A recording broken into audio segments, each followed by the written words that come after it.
This is Neil Rockind. I'm the host of the Killer Cross-Examination podcast. And week in and week out, we feature some of the very best criminal defense lawyers, very best civil trial lawyers anywhere in the country. We pick their brains. We talk about war stories.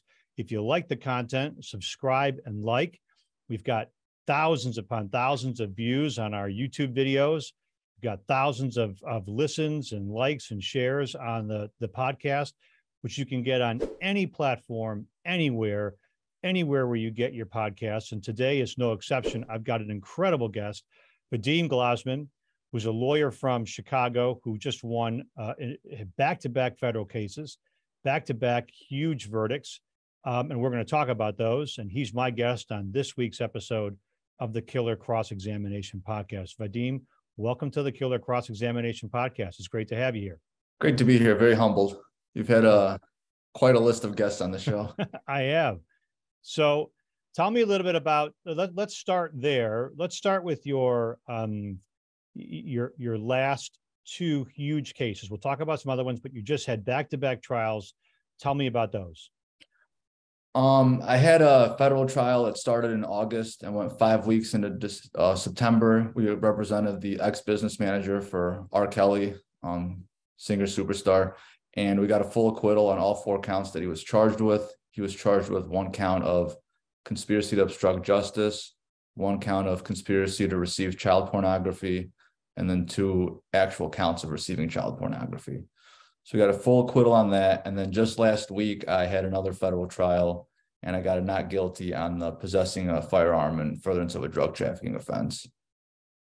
So let's talk a little bit, if we could. I just want to start, if I could, with the case involving R. Kelly's manager. So R. Kelly is a controversial figure, to say the least. Tell me about the trial and tell me how you went about trying the case. Well, let me back up. Was R. Kelly part of that trial? Yes, his lawyer tried to sever the case a few months before trial, and the judge denied it. And so he was there. All 3 defendants were on trial, and we never wanted a severance. We thought if anyone can get a severance, we could probably move for a severance and get it based on the amount of evidence against R. Kelly versus ours, and there would be a lot more prejudicial evidence coming in. But as a tactical matter, we decided not to and wanted to face trial with him. Are you comfortable sharing the strategy behind why you'd want your client in trial with R. Kelly? Sure. I think it put kind of everything into perspective more. So when you learn more about R. Kelly and the way he ran his business, and I think some of this came out during his New York trial and his Chicago trial, is he compartmentalized the people that worked for him. So not everyone who worked for him knew about all aspects of his life. So that's one of the things we wanted to highlight. The other aspect we knew is if we go to trial alone, 100% of the fingers are pointing at us. If we're going to trial with R. Kelly, there's going to be a lot more evidence just against him that wasn't coming in against us. So we'd kind of be able to shy away from it and show, hey, look, there's also all these other things that were going on that our client knew nothing about. So that's so smart. And that's brilliant strategy because, and let's break that down a bit if we can. When you're alone with your client on trial, the case name is it could be the state of Illinois or the state of Michigan or the United States of America versus your client. And then you're the only one sitting there. So when you say all fingers are pointing at you, at a minimum, all eyes are on you. Absolutely. And on your client. There's only one person that they can, and the jury either has to walk out with acquittals and say, we acquitted that guy. Or they have to walk out and say, we convicted him, which means they have to go home stomaching that or accepting that. But you have R. Kelly there, it gives you what? It gives you it gives you some cover in a way. It gave us some cover. And I think, the jury actually did a really good job in this case. They were able to separate the prejudices from R. Kelly and, acquit him on 7 of the 13 counts also. And it just happened that our 4 counts overlapped with the 7 counts that he got acquitted with. So then he still got convicted of 6. And as you know, in federal court, it doesn't always matter how many acquittals you get. If you get convicted of 1, the sentencing guidelines don't really go in your favor. Right. No, but they don't. I think the jury did a good job and they felt that they weighed the evidence fairly. And you're right. They didn't walk out of that courtroom thinking, you know what, we let everyone go. Right. Which is, And I know that to the average person or to the lay person, that may seem so hard to understand. Like, why would that matter? But and I'll ask you, why do you think that matters to why is that an important calculus in deciding whether you should have a, as far as jurors go? I think just being indicted is prejudicial in and of itself. I know people want to come into jury duty and say, you know what, we could be fair and impartial. But if you talk to anyone on the street or, you know, you have your friends over for dinner, they're going to say, you know what, he probably did it if they see like an indictment on the news or something. So I think some people have a hard time walking out of a federal courthouse and just saying, you know what, the government didn't prove anything. I'm happy this guy's going home. By kind of taking that into calculus, you know that, you know, maybe they'll follow the law on other counts if you give them some other counts. And just to draw a parallel on this last one, I got a not guilty on last week. I didn't dispute any of the facts. And I came up to the jury in opening and in closing. And I said, look, the fact finding portion of this is going to be really easy for you. What's going to be hard is applying the facts to the law. And it was one drug count and one gun count. And in closing, I came up and I said, look, I'm going to save you a lot of time. Go back in the jury deliberation room, mark guilty on count one, and move on to count two. We're not here for that. I'm not here to waste your time.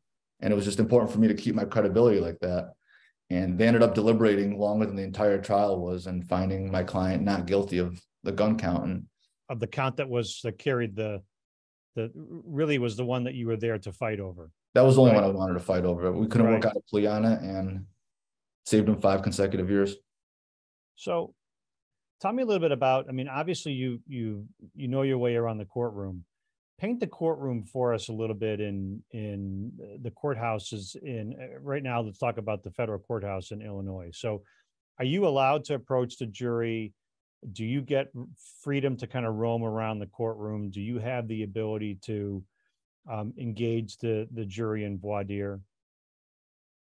Engaging the jury in voir dire is really more judge to judge. Some judges allow you to, some don't. The pandemic really changed a lot. Now a lot more judges are using questionnaires, and you get the answers to those ahead of time, a couple of days ahead of time. And then when it comes down to jury selection, you only do follow-up questions on what you read in the questionnaires, which I don't prefer. I like hearing the jurors answer all questions, because reading your answers on a piece of paper isn't the same thing as hearing how someone answers those questions and what their demeanor is.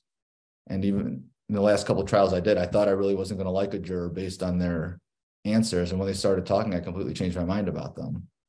Do you do that? Are you comfortable? You go in there and you score jurors kind of based upon and do you allow yourself to kind of shift and to change your opinion, or at least your thought during the trial, or do you kind of stick with what you went in with? No, I think you have to be able to change. I think it's nice to have an outline, and you know what, based on some of these characteristics, I'm probably not going to like this person, or I'm going to make a 4-cause challenge on some of these. But you have to be able to change, because someone you like might, you know, answer a follow-up question in a terrible way. And then who are you going to switch that person with? And you also want to think about, who's the government going to try to challenge? Who are they going to use their peremptories on? So I think it's a fluid situation. And I think any trial lawyer knows that there's no exact science to picking a jury. No, but I would always prefer to pick the jury, to take part in it myself, to be able to rub up, you know what I mean, to kind of get the feel, to watch how they move, to, you know what I mean, to watch their reaction. I feel much better and much more able to draw jurors out of their shell than I think judges do. Judges, in my experience, I'm not saying every judge, I think a lot of judges are interested in getting the jury picked. They want to preserve, and they want to get everybody that's on the panel. They want them to be salvaged or saved from 4-cause challenges. Absolutely. They hate 4-cause challenge. You know, Your Honor, he said he couldn't stand defense lawyers and defendants, and he would, you know what I mean? Sir, are you telling me, can't you follow the laws? I give it to you. I mean, you know, you got a judge. Absolutely. In this big regal, you know, bench, and he's looking down, and Mr. Glozman, are you saying that you can't be fair? Your Honor, I can be fair. Okay. So let me ask, I mean, so what's your, you know, how do you deal with that? let's go right to it. How do you deal with that when you want to make a 4-cause challenge and the judge is trying to shut you down? How do you deal with those types of judges? I try to differentiate the potential juror that I'm trying to do 4-cause from the ones that I think are preemptory. And just in my more recent ones, I'm just thinking about them because it just happened. Yeah. Tell me what you mean by that. I'd love to hear that. So, sometimes the judge will do the follow-up question. Can you be fair and impartial and follow the laws I give it to you? And they look the judge in the eye and say, yes, I can. Even though you kind of think, they're probably not telling the whole truth or just feeling comfortable saying no. But some of them, you really have to pull it out of them, and they're still kind of equivocal in the way they give the answer.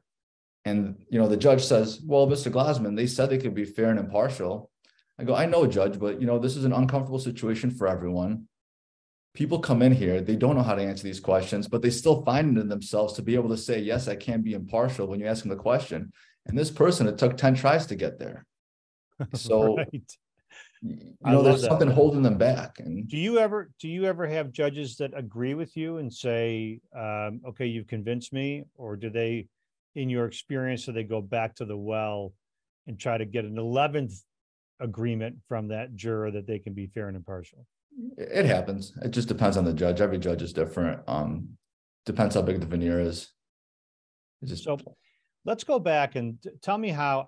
I want to ask you, there's a comment from the Chicago Sun-Times. I know that it's on your Facebook page. We'll talk about that, or your website. But it says Glozman pilloried prosecution witnesses.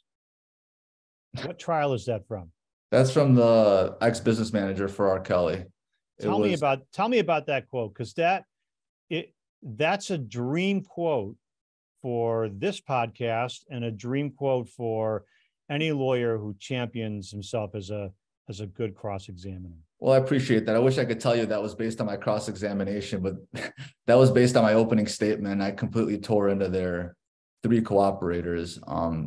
Pretty much their entire case against Mr. McDavid was based on these 3 cooperators. And they were you could tell just from the 302 reports and the grand juries, these people were just liars, terrible liars, the scum of the earth. And they got full immunity for everything they did. They never got charged, never anything. So it was important for us right from the beginning just to take the steam out of anything they were going to say. And, I wish I could come in here and say, it was based on my brilliant cross-examination, but that one was based on an opening statement. Listen, I know there are people that have cross-examined really well and lost cases. I know people that have cross-examined poorly and have won cases. But usually in a big case, you have to have cross-examined pretty effectively in order to carry the day. You and I both know that if you don't cross-examine the state's witnesses well, and sometimes that means not saying anything. Sometimes it means taking a different tack than you would have, but sometimes it means you just have to show the jury that these folks are not people that in their lives they would ever trust or that they would ever think about trusting. So what did you do in this case? Because, you've got a notorious case, you have a notorious co-defendant, and you walked your client out of the courtroom. So something you did was right. What happened here was these cooperators, especially the main one, Chuck Freeman, was such a liar that the other evidence that the government was putting in their case in chief contradicted him. And then he would give these stories that were completely outrageous and outlandish. And I don't know how anyone could believe him. And then the other 2 people they put on contradicted each other. And it wasn't even, you didn't have to cross-examine them by impeaching them that much. Just the stories they were telling on their face were contradictory of each other, all 3 of the main ones. And the third one, pretty much what he said made my client innocent. So we really put a lot of, stake into what he said, and we didn't have to impeach him at all. We kind of came up in closing and said, he told the truth. So let's talk about that. So how many witnesses were called in the case? Oh, a lot. Probably at least 30, maybe more. It was a 5-week trial. Were the witnesses, did they all offer evidence against your client? No, and that was one of the reasons that we didn't move to sever, is because it was only going to be a small percentage. So out of the 5 weeks that we were on trial, maybe a week and a half was about my client. Did the government focus the week, a week and a half? Was that all at one time, or was that spread out throughout the course of the case? No, it kind of went like right in the middle. The first few witnesses they put on all went against R. Kelly. Then they did the witnesses that kind of overlapped between everyone. And then they finished with R. Kelly witnesses.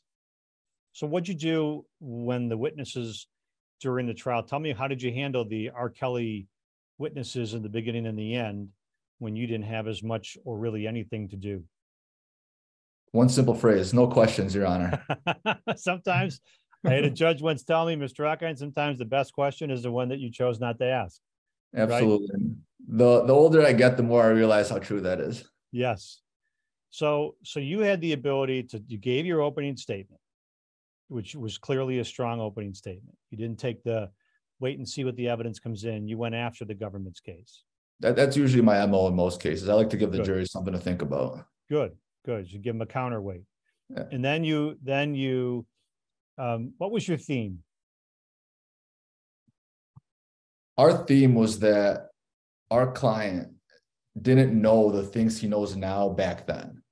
So when we were telling the jury to look at the lens of what our client knew between 1997 and 2008 versus what we know now, or hindsight's 2020, that was actually the other co-defendant's theme in his opening, was hindsight's 2020. But essentially our defense was, during this tumultuous time in R. Kelly's career, between 98 when the accusations started coming out and 2008 when he got acquitted in Cook County, they hired the best of the best in the business to defend him. They got the best entertainment lawyer in the country, Jerry Margolis. They got the best criminal defense attorney in Chicago, Ed Jensen. They got the best investigator in the country, Jack Palladino, who, worked for Bill Clinton and a whistleblower against the tobacco industry. Just really well-known guys who are really good at what they do. And, our client listened to their advice. That's why you hire these people. So it was kind of a imperfect advice of counsel defense, since our client wasn't the client, mixed with, well, what do we know then versus what do we know now? So I've tried cases. Hindsight is oftentimes not our friend as the defendant in a criminal case, because we have to get the jury to divest themselves of what they're learning now, right, from what was going on at the time, like in an accident or in another matter. Like, we have to get them to separate. Like, yeah, I understand you didn't call 911 when you saw the car on the road. You didn't pull over to see if they needed help. You didn't, you saw the car get off and pull over in a rest stop area, which is a case that I actually tried. You saw the car get off and you thought to yourself, good, he's getting over. He's going to look at his car. He's going to be able to fix it. He's going to be able to take care of it. You didn't call 911 and say, this guy's a danger, or this guy's in trouble, or this guy's, driving erratically. Afterwards, when you found out what was going on, that changed that's when you began to get emotional about things. That's when you began to put pieces together. And that's when that colors it's hard to separate those things. It's hard to separate what you know now from what you knew then. Right? Absolutely. And that sounds like what you were doing in this case, which was obviously a very effective strategy. Well, yeah, when you look at it, the last 5-6 years about R. Kelly, you had all these documentaries come out about him. You had all these indictments come out about him, all these new accusations. And there's a lot more mass media now than there was 20-25 years ago. So everyone hears all these really prejudicial things. And part of jury selection was trying to figure out who can set that aside. I mean, it's really surprising how many people saw Surviving R. Kelly and, put that aside. So what we had to do was, okay, we know all these terrible accusations about him now, but think about what was going on back then. We had proof that there were people doing false accusations, documentary proof of this, that they were trying to extort him for money. And then when these 2002 allegations in Cook County came out against him, no one turned his back on him. He was winning Grammy Awards. He was going on talk shows. He was doing world tours. I think his career was at the highest peak during the 6 years he was under indictment. So when you separate all these things you know now from all those things no one knew back then, how can you expect him to act a certain way back then? So you said something interesting, which I think is really fascinating, about the number of people that saw Surviving R. Kelly. Tell me about that. R. Kelly's lawyers were trying to voir dire on this as much as possible because, I never watched it. I started representing this client kind of around the time that came out, and I figured I needed to watch it myself. But I would say at least half of the veneer, if not more, probably saw at least some episodes of it. And And a lot of the That witnesses surprised you. It sounds like that surprised you. well, I didn't realize how prevalent this all was. I didn't know how interested people were in this. And what made this even more interesting is this wasn't some kind of ancillary issue. People who were interviewed on surviving R. Kelly were testifying at our trial. Mm.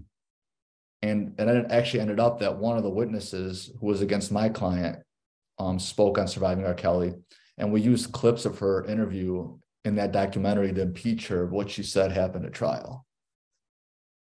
So did you gather the clips ahead of time? Did you kind of have an idea where you were going to help me construct the use of the clips? How did you end up doing that? We had someone from our office watch the clips where she talked and see where they overlapped with what we knew she was going to testify about. And one of the issues that was central to the government's case, it was about the contents of what one of the tapes had on it that my client allegedly received. She gave 3 or 4 completely different stories about what was on that tape.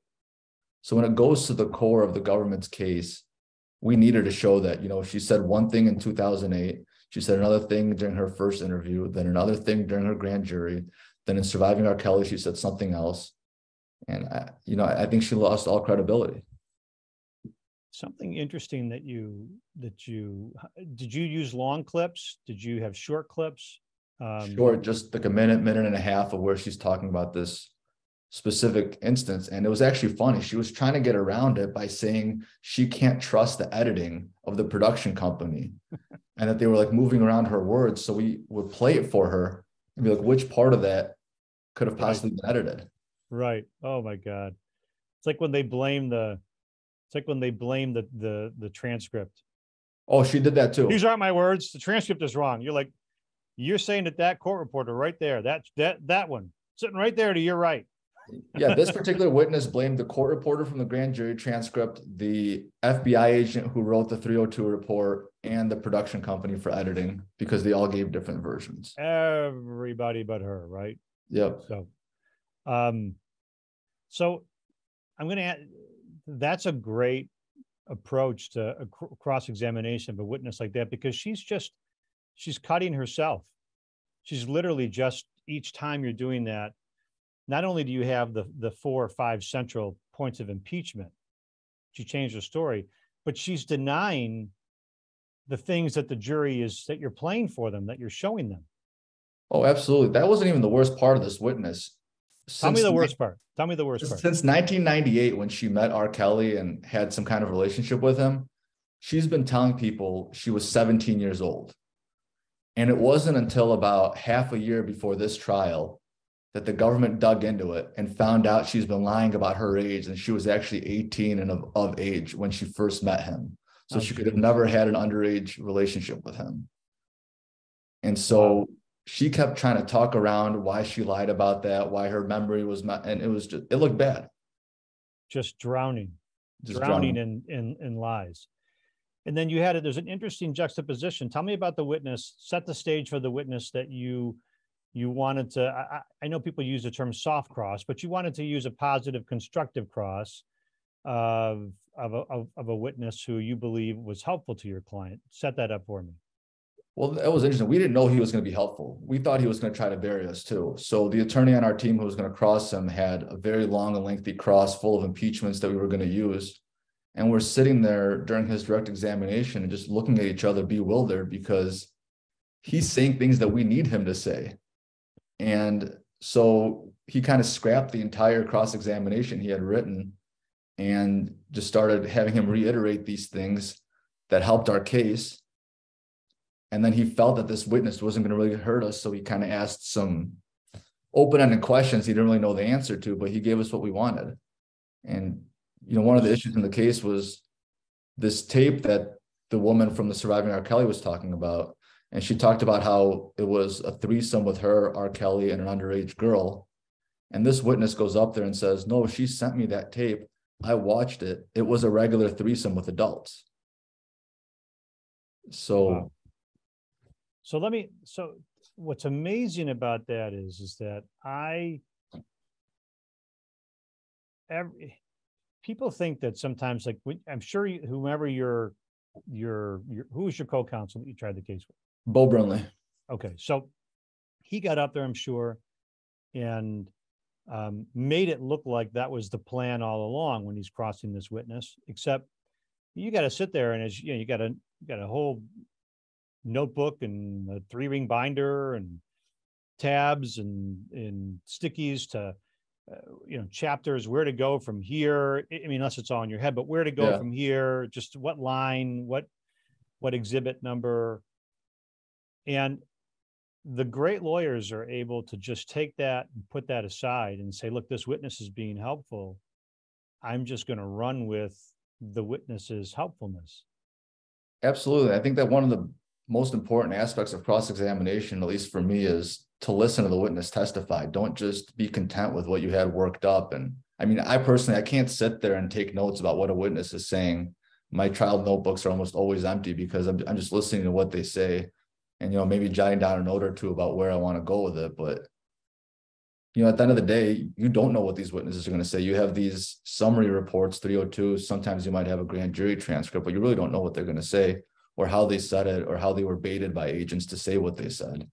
So it's really important to be able to call an audible while you're at trial. Tom Mesereau shared a wonderful story with me during the Michael Jackson trial about Debbie Rowe, who was Michael Jackson's, the mother of his kids.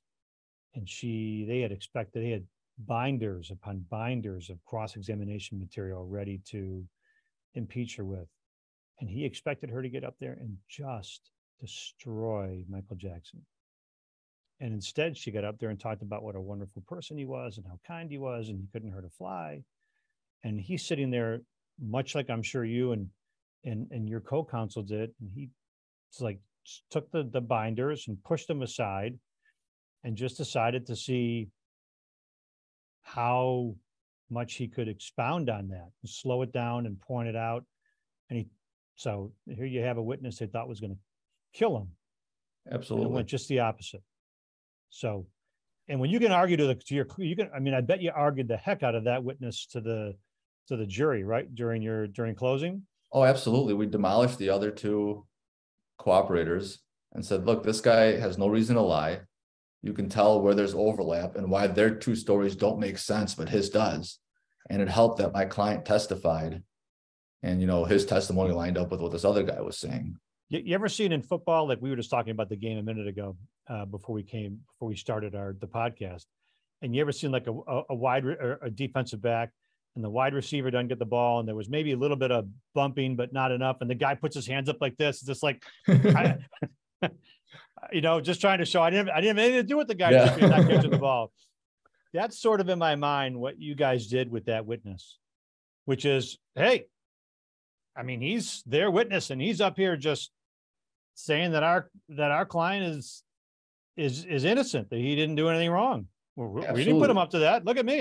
Look, Judge, I got nothing up my sleeve, no hands. Right. Well, anytime you could do that with the government's evidence, I think it gives you a lot of credibility and really gives strength to your position. Like, absolutely. Either the judge or the jury, like, look, that's not me. They're putting this on. So tell me how your style as a lawyer. So tell me how you characterize it. If you had like one word, what would you say is Vadim Glozman's style in court? I think it really depends on the case. I wish I could give you a one-word answer. I was talking to my associate about this actually a few weeks ago because I didn't know how to answer a question like this for another interview I did. And he said, you act real friendly and kind of goofy with the prosecution. So when you try to do something to them, they're not going to see it coming. And I don't know how to describe that. I think I try to be a straight shooter. I try to be reasonable. I don't try to make a big deal out of things that aren't a big deal. But some things are important, and some witnesses you have to really cross-examine the hell out of them and make them look like liars. Some you got to make your witness. Some you just want to make sure that the jury understands that these people are telling the truth. And some you just want to ask questions to make sure the jury knows that this witness isn't providing anything of value.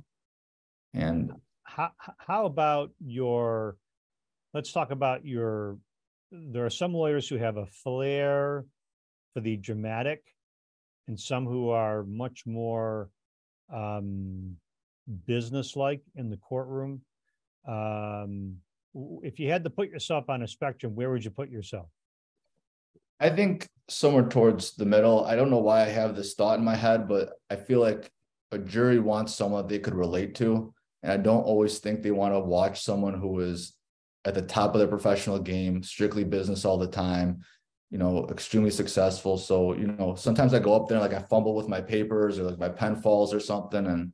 Or I mess up all my paperwork after my cross and like I hug my papers and walk them back. And, I'm not really like that as a person generally, but I think the jury tends to maybe sympathize with me sometimes, or, not think I'm some kind of shyster trying to pull one over on them.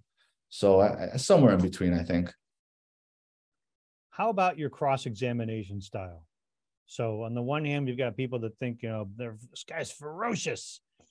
I know Jeff Lichtman once described himself as suffocating. That was his approach. And there are others who are more surgical. I think Dan Webb was someone who I thought was very surgical about the way he went about things. Where would you put yourself in that range? I think I'm kind of a combo of those two when it comes to a cooperator. I think you need to suffocate someone and really make them, regret lying to you and regret lying to the jury. I'm also kind of methodical. I like to use looping a lot. So I kind of like to do a stream of questions and maybe the witness doesn't really know where I'm going with it. And when I get what I need from them, I leave it alone for a while until it becomes relevant later in my cross. It kind of seems like almost a gotcha moment, but, it works. But when it comes to other witnesses, I don't Can you really give me an example of that? Give me an example of what you mean by looping. Well, I'll ask, just basic background questions or get them to admit something that on its face doesn't seem like it's gonna, hurt their story or hurt their credibility or anything like that. But it's relevant to some other aspect that they talked about later. So I got to box them into their answer to make sure that they can't get out of it later. And then when I get to the next subject or a few subjects later, when it becomes relevant again, and they lie to me and they answer a question in a way I know they shouldn't answer it, I can go back and say, well, didn't you just testify 10 minutes ago that you did X, Y, and Z? And then they're caught in their lie. Love it.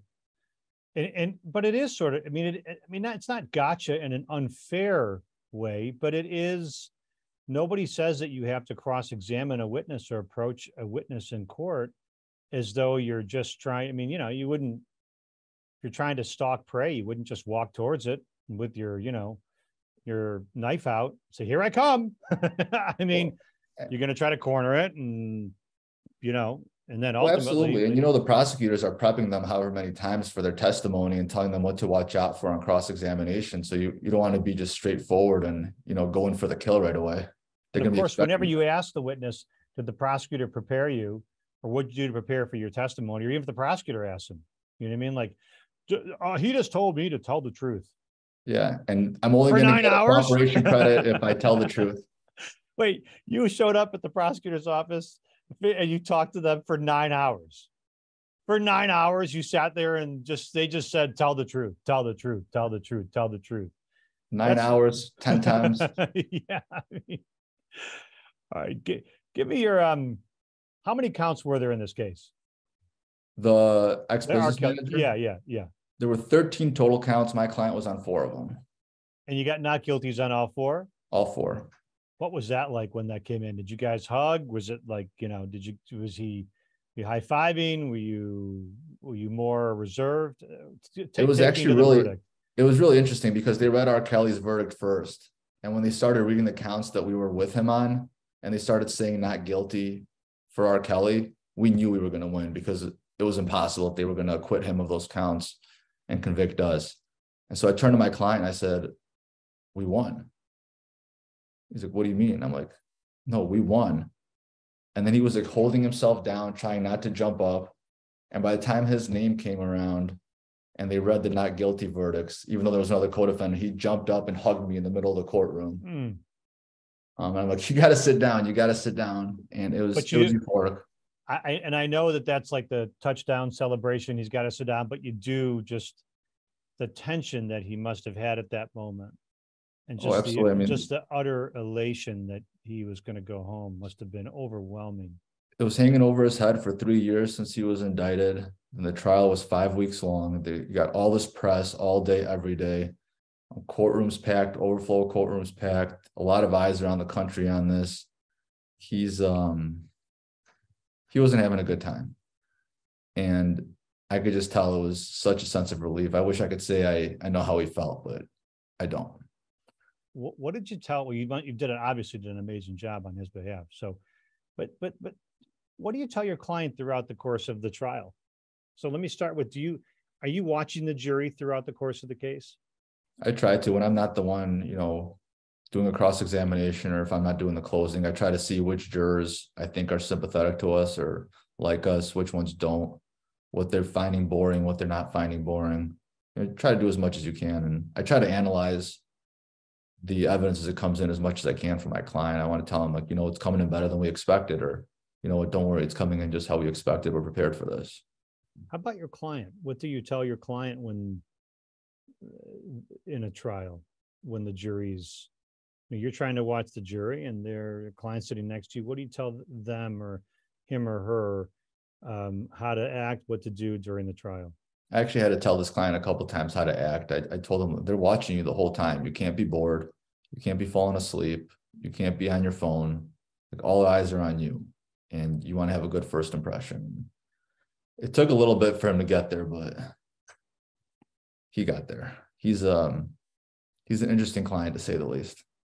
He's a very successful businessman. He's always done things his own way, so it's hard for him to listen to other people to tell him how to act. I mean, do you have clients I've had clients who sit there and they stare at the jury, and I get wind of it, and I'm like, dude, you got to stop staring at the jury. Like, you can't. I have that. I have ones that pass sticky notes and make jokes on them and start laughing. I just tell them, here's a notepad, here's a pen, pretend to take notes or something. And here's a tip that I've given to young lawyers, which I'm going to see if you agree with. Jury selection, the jury trial begins as you're driving to the courthouse. You don't know who you cut off in the parking lot. You don't know whose space that you took when they were trying to park. You don't know if you're trying to honk because you're late and you're berating somebody as you're pulling in. You don't know when you go on the elevator in the front and you show your, hey, come on in, counsel. You know what I mean? And you scooch ahead of 50 other people. You don't know when you get on the elevator and you are talking on your phone and there's 8 other people around. You don't know what their connection is. Are they jurors? Are they potential jurors? So you don't know any of that. And so you could be offending people all the way up to you. Then you get there and in the courtroom, they walk in, you go, well, hello, ladies and gentlemen. And they think this guy's an asshole. I absolutely agree with you. I couldn't agree with you more. And I tell my clients all the time, from when we walk from my office to the courthouse entrance, I can't control anything he does before that, but we're in game time mode right now. No joking around, no laughing, no talking about your case out loud. You don't know who you're going to see.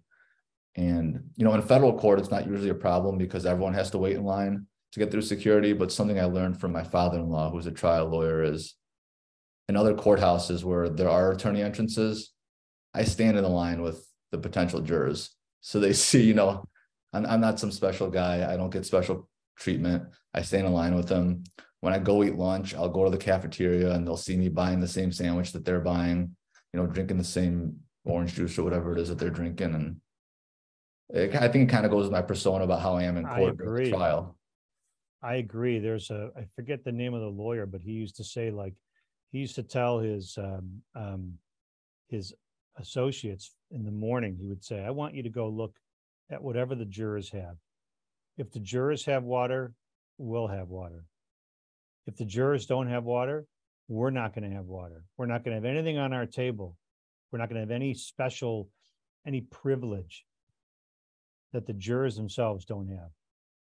Not going to have them looking over us and they look at those lawyers drinking water or drinking coffee, which I watched that during the OJ case. I was fascinated that there were jurors, that the lawyers were like, drinking coffee and stuff.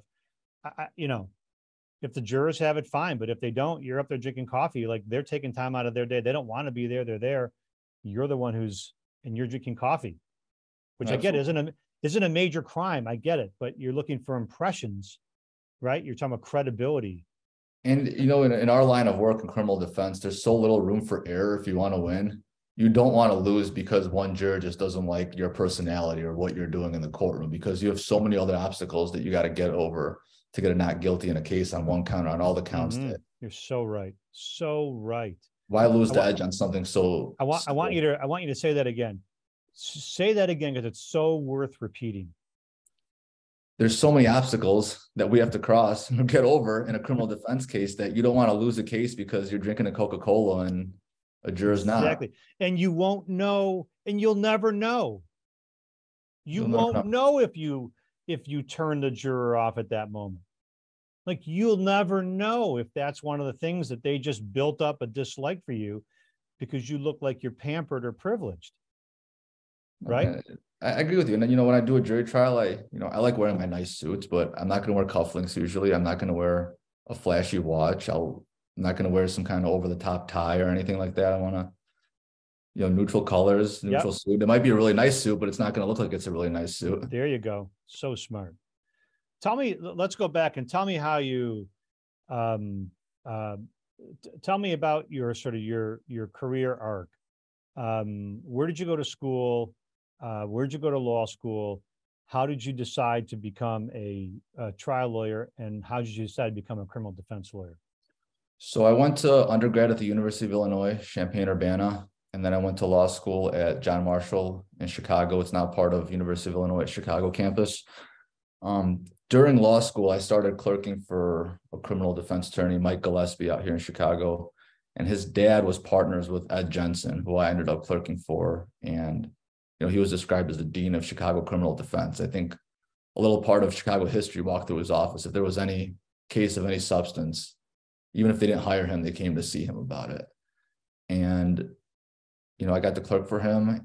I started working for him as an associate right out of law school. I never really gave much thought to doing any other kind of law besides criminal defense. I thought about plaintiff for a little bit, but for some reason, it was always ingrained in me that I'm going to do criminal defense. I understood the law that I learned in law school about it. I didn't have to overthink it. It came naturally to me. I was good at talking with people. There was a lot of overlap with what I can do in my social life and what made sense to me law-wise. And I just, kind of arrogant and vain maybe, but I was pretty good at it right away. And I was able to work for one of the most prominent, if not the most prominent attorney in Chicago. He was at the end of his career, so he was giving me a lot more responsibility than I probably ever deserved. I didn't squander that opportunity. After I worked for him for 3.5 years, he was diagnosed with life-ending cancer. So he shut down his practice and, still mentored me, but I had some offers to go work for other criminal defense attorneys, and I decided to take a chance on myself and start my own practice. And it's worked out. I probably get more credibility than I deserve having his name on my resume, but it works out, and it's a good fit. Let me, so tell me a little bit about your firm. How would, obviously you have a website because I've talked about it. What's the website? The website's glozmanlaw.com. And you've got some media references, some other big case references. On your website, I've seen those. Absolutely. What do you think about the intersection of the media, the social media, and the practice of law? Do you use social media when you're picking juries? Have you looked up jurors on? Do you have anybody looking them up? Do you anything like that at all? It depends on the trial. If we have enough resources and we have someone at our table that we could just have with a laptop and internet connection, we'll have them in real time kind of Google these people or see what's on their Facebook or Twitter. If we get the questionnaires ahead of time, we'll look into it a little bit, and we've been able to get some good insights. I think, some people share more than other people share online.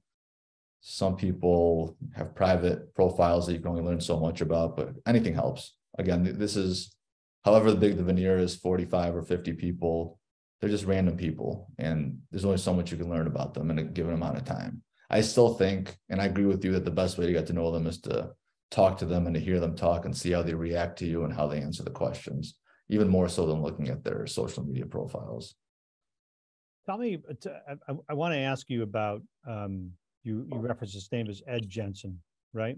Yes. So you said he was sort of the dean for a while, or the most known or well-known criminal defense lawyer Chicago area. If there was a piece of Chicago history that touched on a criminal case, it kind of went through his office at some point. Is that right? That's absolutely right. He represented a lot of Chicago and Illinois politicians. He, for a while, had some notorious mob-related clients. He represented a ton of people from the Chicago Board of Trade when that was coming through. He represented former Governor Rod Blagojevich for a while. He got the acquittal for R. Kelly in 2008. He represented Shia LaBeouf.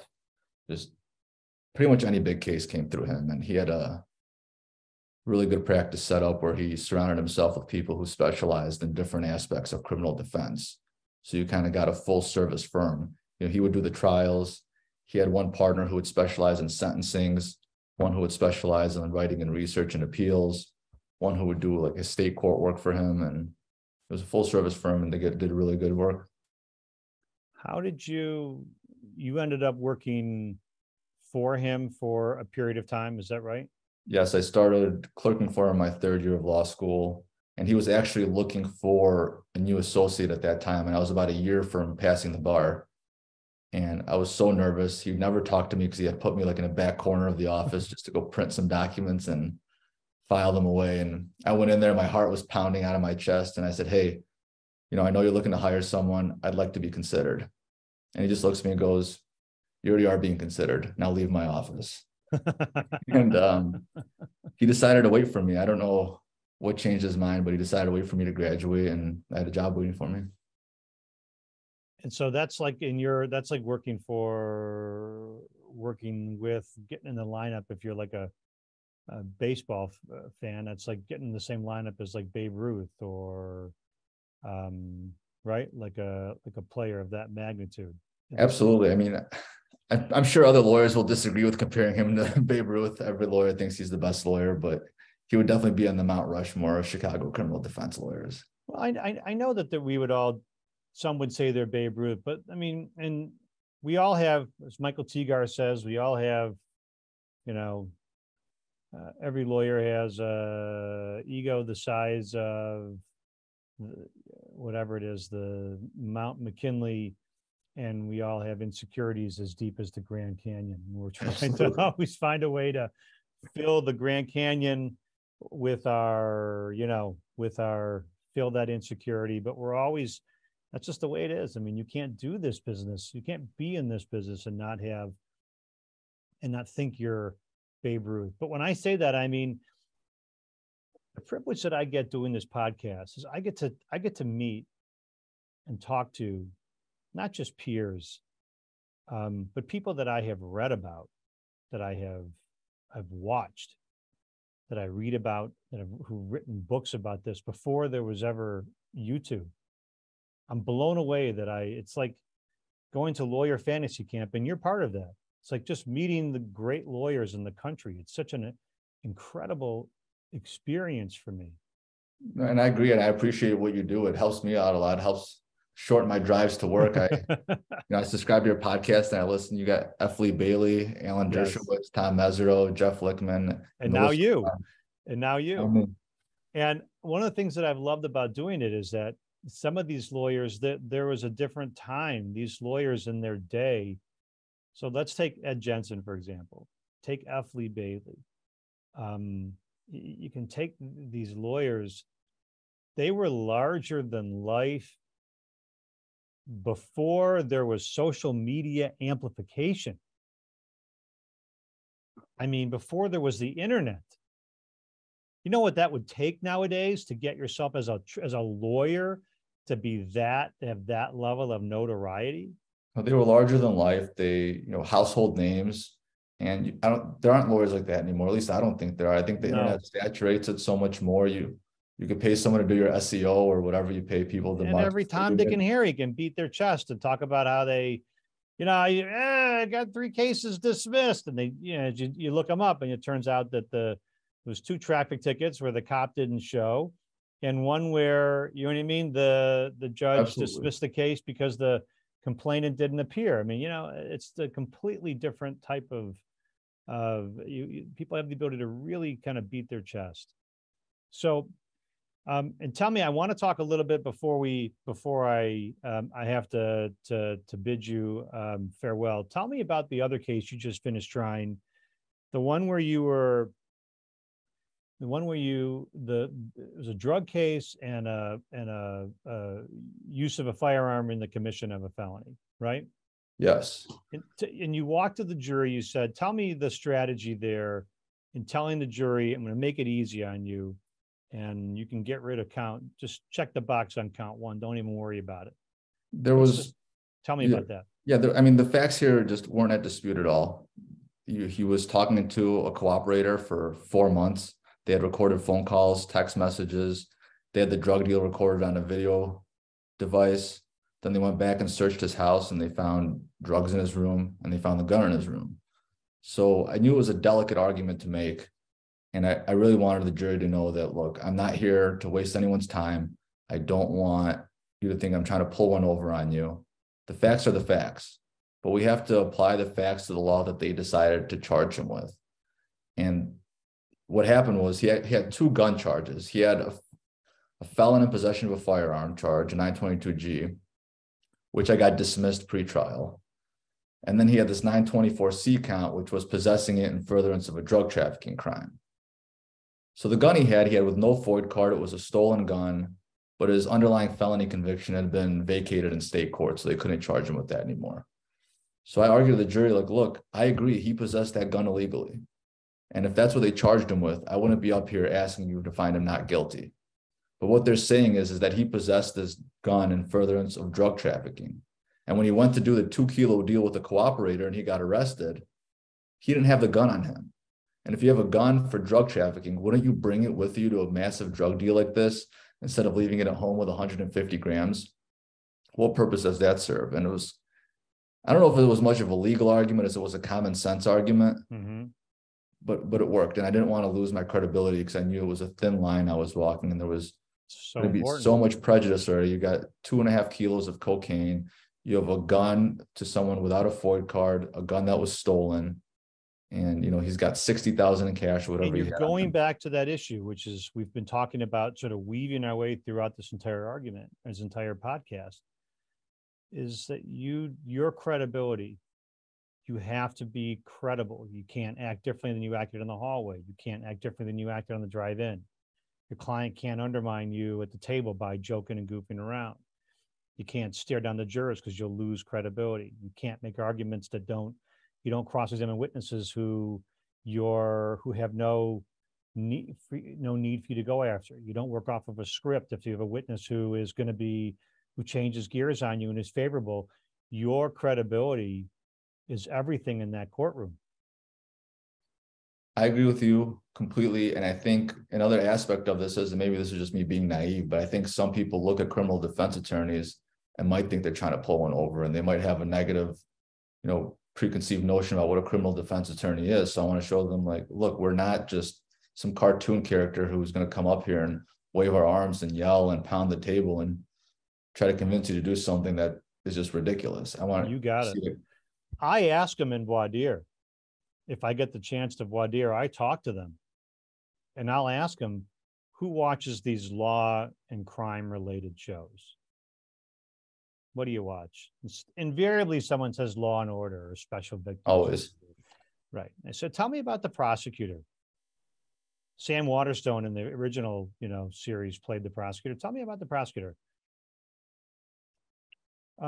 Decent, honest, you know what I mean? Like sacrificing, trying to do the right thing. Okay. And tell me, you got a picture of that person? Yeah, he looks like da. And tell me about the defense lawyer. And they all start to chuckle because they know the guy's got a ponytail, right? He's bright shirts, bright shirt. He's coming in there at the last second with some untimely, filing in the back of a blue back, right? Yeah, absolutely. I mean, making some argument, getting, I said, so, and there's a saying that art imitates life. Is that true? What do you think about that? Oh, yeah, sorry, I didn't mean to interrupt you. No, not at all. I think that's part of it. That is your credibility.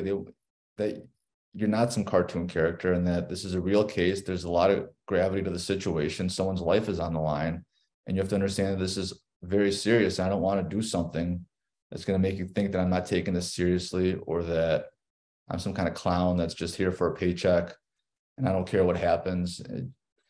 My credibility goes towards all that. And I kind of like my new strategy in some of these cases is I'm not going to dispute what the government's proving. They got it, but what they are saying happened isn't what they charged.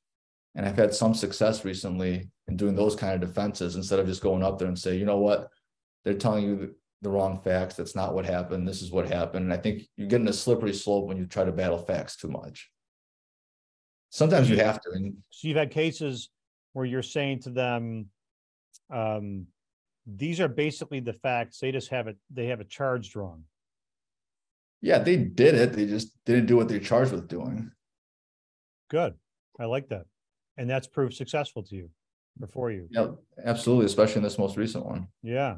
Yeah. I love that. Love that. So you're not getting in a mix up with the facts. You're just mixing it up with them over whether this statute applies. That makes you like, so you're now just, you're not saying, oh, they're all liars and cheats and horrible people. You're telling them, yeah, these are the facts basically, but let me give you another way to look at it.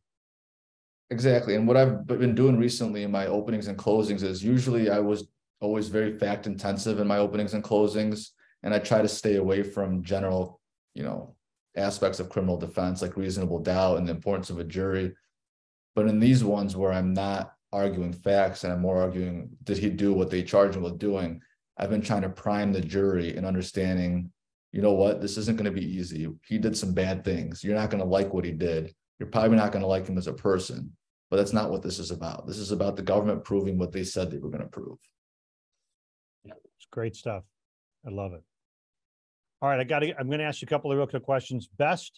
Your favorite type of witness to cross-examine? Cooperator. It's the most fun. Best cross-examiner you've ever seen? It'd have to be Ed Jensen. And tell me, if you would, what do you think is the one person anywhere in time that you would like to cross-examine yourself? That's a good question. I think someone else answered this on your podcast before, but I'm going to agree with it. It's Donald Trump. I think there would be a lot of good impeachment evidence there that you can get out, and it'll be fun. There would. Yes, there would. You better be ready though, because you need to have your impeachment material, and you better be ready to try to lock him down. You might try to cross-examine you back. He could. He might. So, all right, tell me about your social media and your internet presence. Where can people find you? Let's start with your website. My website is glozmanlaw.com. I have a Twitter account that I'm not very active on, but it's @vgloz. And I also have a Facebook page for my law firm. All right. And what's the Facebook page? You'd have to search for me on Facebook. I don't know the URL. It would just be Law Offices of Vadim Glozman. Okay. And if anybody wanted to email you, how would they email you? Say it to us, give it to us slow so they can find you if they want to ask you any questions. My email is VG, my initials, @glozmanlaw.com. Okay. Vadim Glozman, I am so glad that you were able to join us on the Killer Cross-Examination podcast. Again, I'm super impressed with your approach to cases and with your telling me things that I know, but every time I hear from someone like you, I myself learn something new. And to me, I love talking shop with great lawyers. I love hearing strategies. I try to picture myself in the courtroom as your client jumped up and got that not guilty. And that's such a incredible moment for you and for him. I can picture it. You almost want to tell him, go ahead, man, jump. They can't do nothing to you now. Well, it's hard because I wanted to jump with him. Yes, exactly. Exactly. Well, I am so glad that you joined the Killer Cross-Examination podcast. You are rightly a member of the amazing trial lawyers that have chosen to give me and give my listeners some time on this podcast. And you're awesome, man. And thank you so much for doing it. And I appreciate it. This is Neil Rockind. This is the Killer Cross-Examination Podcast with Chicago's new legend. I appreciate it. You got it, man. You Thanks earned for it. having me as a guest. You earned it.